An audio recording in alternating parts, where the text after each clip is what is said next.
This is the Extratime.com League of Ireland Voice Notes podcast coming to you from Richmond Park, where Shels have extended their lead at the top of the table to 5 points thanks to a 2-1 victory against St. Pat's. Will Jarvis with 2 goals for Shels. St. Pat's pulled one back through Jake Mulroney, but it wasn't enough. Kenny scored late on for Shamrock Rovers as they beat Galway United by 1-0. We'll be hearing from Eamon DC Park shortly. We'll also go to Oriel Park, where Dundalk drew 0-0 with Waterford. Owen Heary was watching Bohs and Derry. Bohs winning by 2-1. What a big win for them. In the first division, Cork City 2-0 winners against Bray Wanderers. Kerry 1-0 with Cove Ramblers. UCD 3-0 victors against Athlone.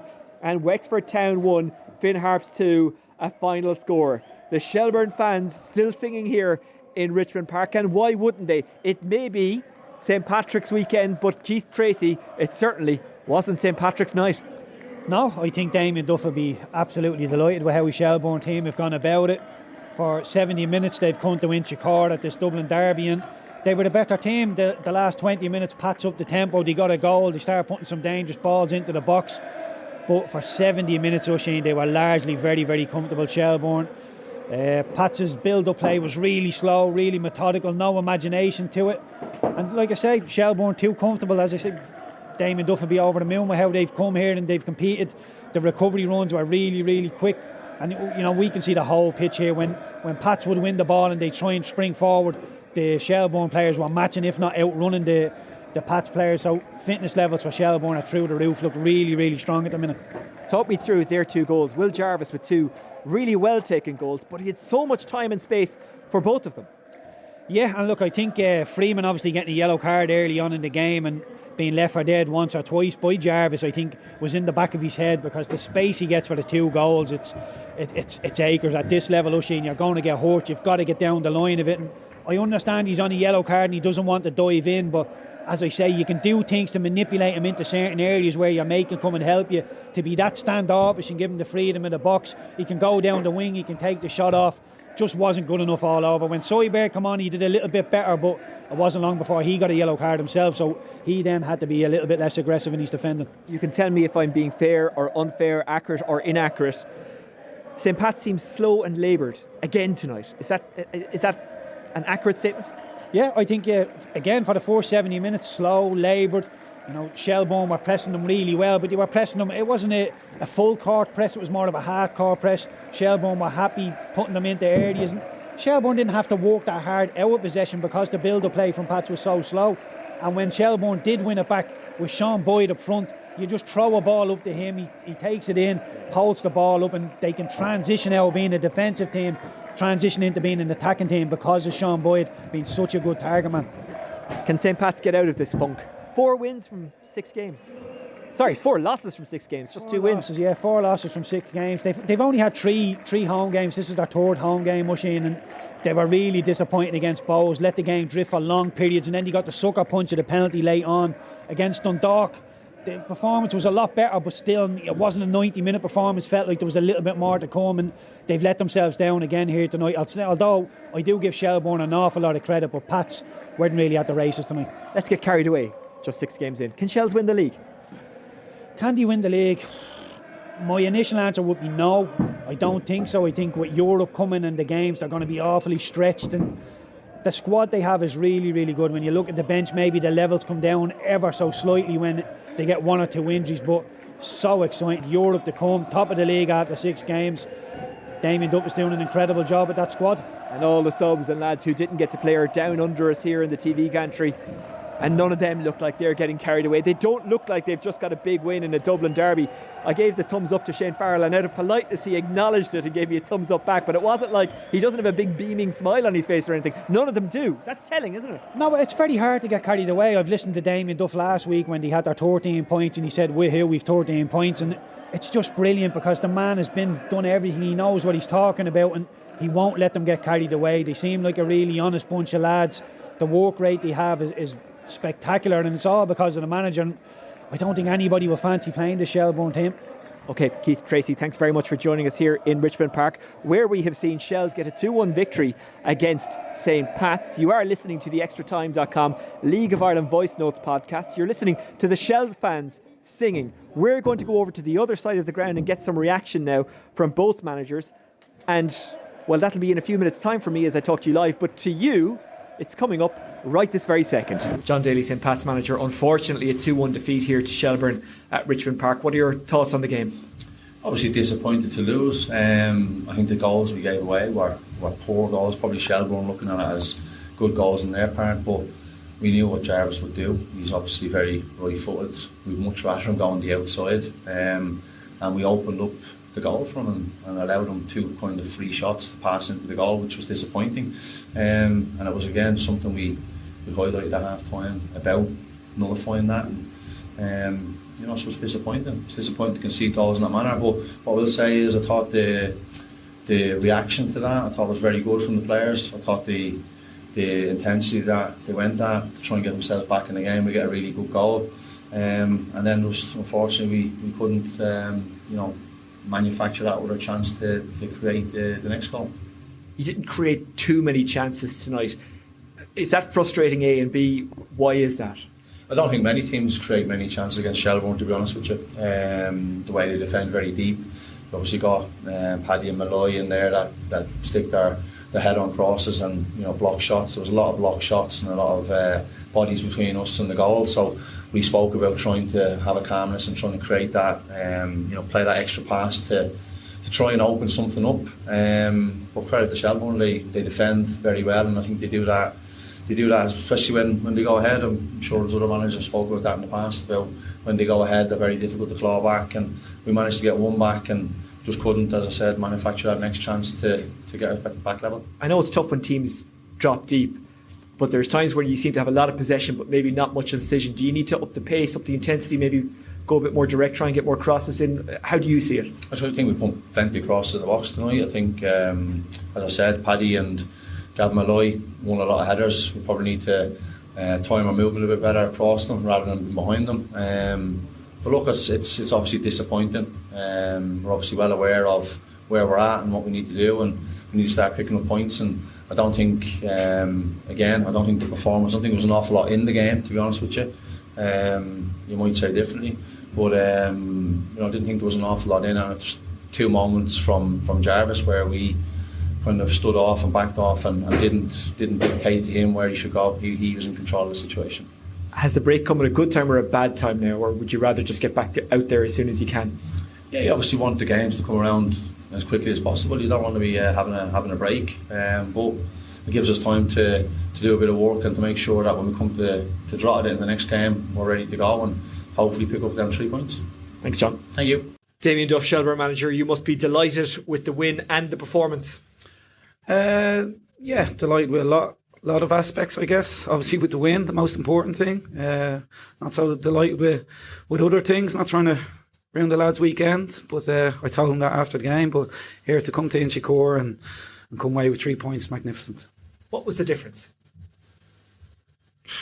Here, they have top quality players on the pitch. I think Mulroney gets the goal.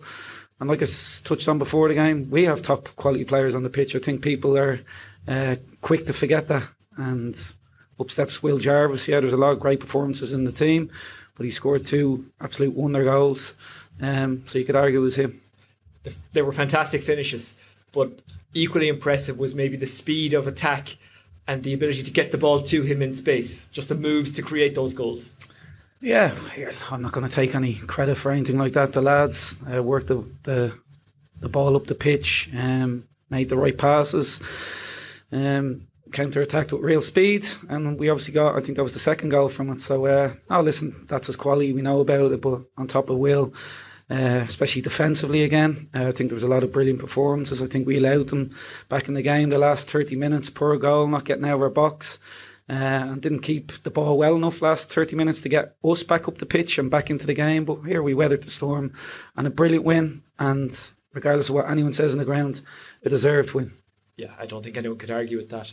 Your centre-back pairing of Malloy and Barrett, the ball looked like it was a magnet to them. Now, that's not an accident. The lads read it really well. You must be very satisfied with how they're performing as a pairing. Yeah, amazing. Across the back line tonight, obviously Tyreek took him off with a yellow card, Gano as well, what a signing. But yeah, listen, Paddy, Gav, they do amazing work along with the rest of the defenders on Tuesdays. The they always say Tuesdays is the hardest day of the week. That's our work day, and they do get peppered with crosses, etc. off Joe. And listen, you can coach all day long. Joey's a world-class coach, absolutely amazing. But sometimes you just have to smell it as well, and Gav and Paddy are just absolute magnets. I know you're not getting carried away. I think last week you said 13 points, woohoo. It's now 16 points. I'm not sure if you'll add the woohoo, but it's a nice place to be going into the international break, I'd imagine. Top of the league and 5 clear. Is it 5? Yeah, I haven't even looked at the league table, which would tell you my line of thinking of it. Yeah, okay. So it's absolutely irrelevant. We've all been around the game long enough. It's where you're going to be in 15, 25 games, round 4 games. So brilliant win. Park it. We've given them an extra day off because of such an amazing start. That doesn't mean we're getting carried away. I don't think anyone works harder than us, so it's a day off, extra day off, because they probably need the rest, and for certain they need a break from me and the staff. Will you take a break over the bank holiday weekend? Probably not, but here, I like working. I'm sure you do. You're good at it too, judging by the results so far this season. Damien, well done. Cheers, thank you.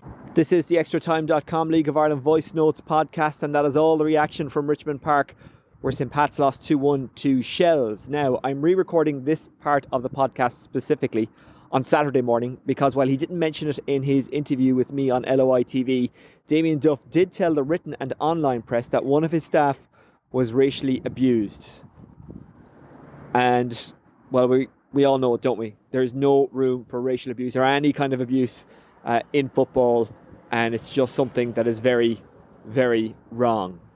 Right, let's move on to Dalymount Park, where Bohs got a 2-1 win against Derry City. Watching that one for us was former Bohs player and indeed manager Owen Heary. Owen, what kind of game was it? Hi, Oisin. Yeah, it was I suppose it was a cagey game in terms of Bohs. You know, after losing their manager during the week, you could see that they had the bit between their teeth. They were pressing hard. You know, defensively got good shape about them. Derry, for that matter, had a lot of the ball in the first half. You know, didn't create too many chances, but had a lot of possession and sort of pinned Bohs back. But in the game itself, Bohs defensively fairly sound. Derry probably kicking themselves that he didn't do more with the possession that they had. We'll get to the goals in just a moment, but I heard Ruaidhri Higgins say after the game that he wasn't that dissatisfied with how his team performed, and in fact they got into better positions and more of them in this game than they had done in their previous 5 this season. Can they consider themselves unlucky not to have taken something from the game? No, I don't think they were unlucky, Oisin. I think that, like Roddy said, they had a lot of possession, didn't create too many chances. Obviously, the goal is the killer, the first goal and the killer in the game. But, you know, he's probably right that he got into good positions. But, again, as I said, it didn't create too much. But there was a few wayward passes from them. Bohs looked nervy at the start, you know, passing wise. But as I said, they looked had a bit of hunger about them to close down. And I think Rory said during the week he was expecting a reaction from Bohs, and he certainly got it last night. Talk me through the goals. Akintunde got the second, Rooney got the first, and Derry managed to get one back through Boyce. Yeah, Oisin, the goal totally against the run of play, the first goal. Ball over the top. Derry in control of it. Todd had the ball at his feet, and for some reason he tried to play it back to the keeper with the outside of his left foot. You know, left it short. Dale Rooney got on it. He's plenty of time to think of where he's putting any corner to the far left hand side of the goal. Great finish, and you know, as I said, against the run of play, but a good start by Bohs. Second goal was actually Bohs' first corner in the game, late in the second half. It looked like he didn't put a good ball in, but took a deflection, and Akintunde was there just to deflect it towards goal and went in 2-0. Gave Bohs a bit of a, you know, comfortable situation that they were 2-0 up. Didn't have to panic then. Defensively, they were very good, you know, and then Derry pulls one back from a great strike from about 25 yards out. And then a lot of pressure comes from Derry after that, but nothing that troubled the keeper as such. Like, so, yeah, I think overall, Bohs deservedly got 3 points last night and, you know, move up the table, but they'll have to build on this now. They can't just get the reaction because a manager is gone. They need to take it into the big Dublin derby against Rovers. And finally, on how vital is it that Bohs move very quickly to get a new manager in place? And look, I could be completely off the mark here, but do you think it would be a good move to get Stephen Kenny? Well, I think it's vital that they get a manager in now. I mean, we're only 5 games into the season, so it gives them plenty of time to work with the squad over the next while and go up the table. I mean, Europe has to be the priority for Bohs this year after missing out last year through the league and through the cup final. So it would be great to see Stephen there. Of course, like he's a high-profile manager. His last gig was the Ireland gig. He's plenty of experience around the League of Ireland. He's been at Bohs before, so he knows the backroom staff, and not the backroom staff, but the board and the fans there. So, yeah, it could be a good move. We'll have to wait and see. But there is other options there as well, and I'm sure Bohs will take their time and do the due diligence and get someone in quickly. A bit of a shock at Dalymount Park. Let's see how the Derry City manager Ruaidhri Higgins viewed it. Afterwards, he spoke to Drive 105. Aye, two poor goals, and when you come away from home, you can't give up goals like that, because then it becomes really, really difficult, and that's what it became. But I still felt that we could get something out of the game, even at 2-0, and we definitely in the second half we were the aggressors. We were the team who looked like they would go and score goals. But listen, I can't fault the players' drive and effort. They go and get a result out of the game, but just the goals and the manner of them have cost us tonight. Honestly, I think it's probably the most we've got into the final third in any game this season, and we just let ourselves down. We get in there. There was moments, there was flashes, but there wasn't enough given the control and the dominance we had, particularly second half. This is the Extratime.com League of Ireland Voice Notes podcast, and that is all the reaction from Dalymount Park, where Bohs overcame Derry by 2-1. Let's go to Eamon DC Park, where Shamrock Rovers took on Galway United. A late goal settling this one. Extratime.com's Paul Corcoran was there, and afterwards sent us this voice note. Galway United actually started out the brighter of the two sides in the opening 10 minutes, particularly Ed McCarthy, who worried the Rovers defence with a number of mazy runs. Roberto Lopez even picking up a yellow with a late challenge in the 5th minute. Graham Burke tested Brendan Clark from the edge of the box with a venomous shot in the 16th minute, but the experienced netminder was on hand to make the save. The visitors were in again in the 23rd minute when a nice ball over the defence found Graham Burke. There was a moment of confusion between Alam and Kazim making his first start for Galway United tonight, and Brendan Clark, which led the goalkeeper sprawling on the ground. But Kazim recovered well to put in a strong challenge to deny the Ireland international an easy goal. John Caulfield actually went to a substitute bench on the half-hour mark to make a tactical change as he sprung A. Dervin from the bench, with Carl O'Sullivan coming off. The home side were containing Shamrock Rovers well for the first 20 minutes of the second half, but the visitors had a good chance when Dylan Watts landed a corner ball into the box, with Killingbrother just getting to the ball in time to flick it away. The ball then fell to Roberto Lopez, but Clark denied the defender's goal. With 10 minutes to go, Stephen Walsh went close, just inches wide from a David Hurley free kick, but disaster struck for the home side just 4 minutes later when the visitors were ahead. A long ball from Dylan Watts found Dara Burns, who took the ball to the end line before squaring it into the path of substitute Johnny Kenny, who drilled the ball into the back of the net for his first goal of the season. And that's how it remained for the rest of the game. Final score here in Eamon DC Park: Galway United 0, Shamrock Rovers 1. The Sligo man scoring against Galway for Shamrock Rovers. Shamrock Rovers getting the victory there.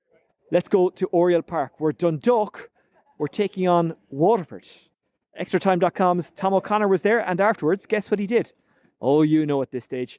He sent us this voice note. Hi, Oisin, Tom O'Connor here from a bitterly cold Oriel Park as Dundalk and Waterford played out a scoreless draw. For Dundalk, this was their first clean sheet of the campaign and followed on the back of successive defeats, at first at home to both Galway and Sligo Rovers, before travelling to Inchicore for a narrow 1-0 defeat with a much improved performance last weekend. Out went the experienced duo of Darrell Horgan and Andy Boyle. Into their place came defender and debutant Zach Johnson, while on the wing Sam Durant, after a number of impressive cameos for the Lady Whites, made his first league start of the campaign.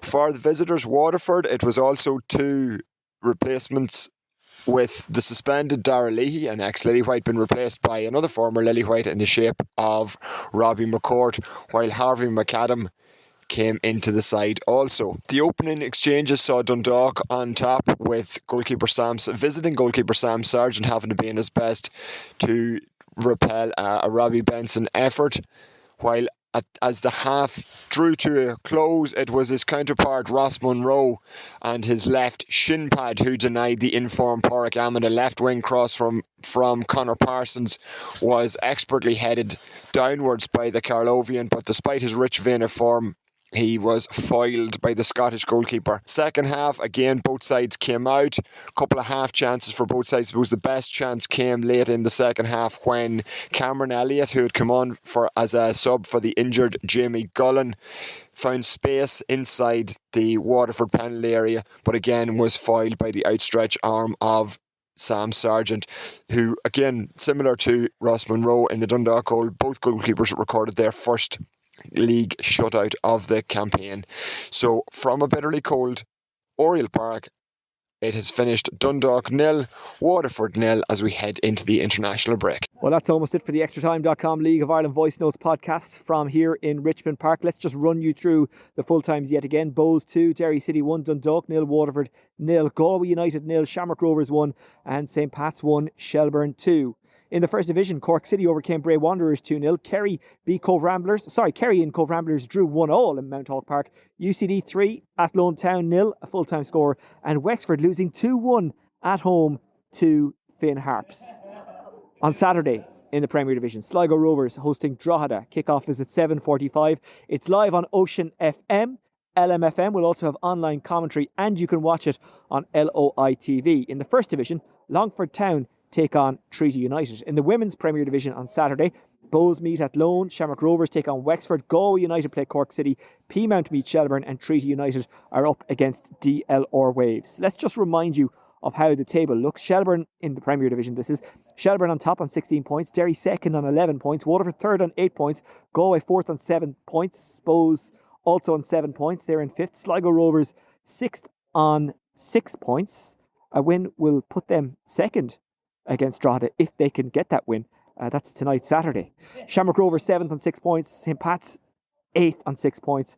Drogheda 9th on 4 points. And Dundalk bottom of the table on 2 points. A win for Drogheda away to Sligo would put them level on points with 4th place and 5th place Bohemians. First division wise, how does the table look? Cork City on top on 13 points, Treaty second on 10 points, but they have that game in hand tonight if you're listening on Saturday away to Longford. Finn Harps third on 10 points, UCD fourth on 6 points, Cove Ramblers fifth on 5 points, Athlone Town sixth on 5 points, Bray Wanderers 7th on 4 points, Wexford 8th on 3 points, Kerry second from bottom on 2 points, they're in 9th position, and Longford, who've only played 2 games to be fair, bottom on no points. Right, that's almost it for the Extratime.com League of Ireland Voice Notes podcast, coming to you from on the pitch in Richmond Park.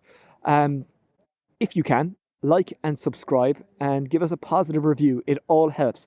Luke Jordan will be along with a deep dive into the League of Ireland on Tuesday or Wednesday. That's the Extratime.com League of Ireland podcast, so check that out. And of course you can read all about the games that we cover and have covered over the weekend and will cover over the rest of the weekend, again if you're listening on Saturday, on Extratime.com. You can follow me via @Oisin Langan and you can follow Extratime on @Extratime News. That's it from Richmond Park. Shels 5 points clear at the top. Thank you for listening. We'll talk to you soon. Have a great St. Patrick's weekend.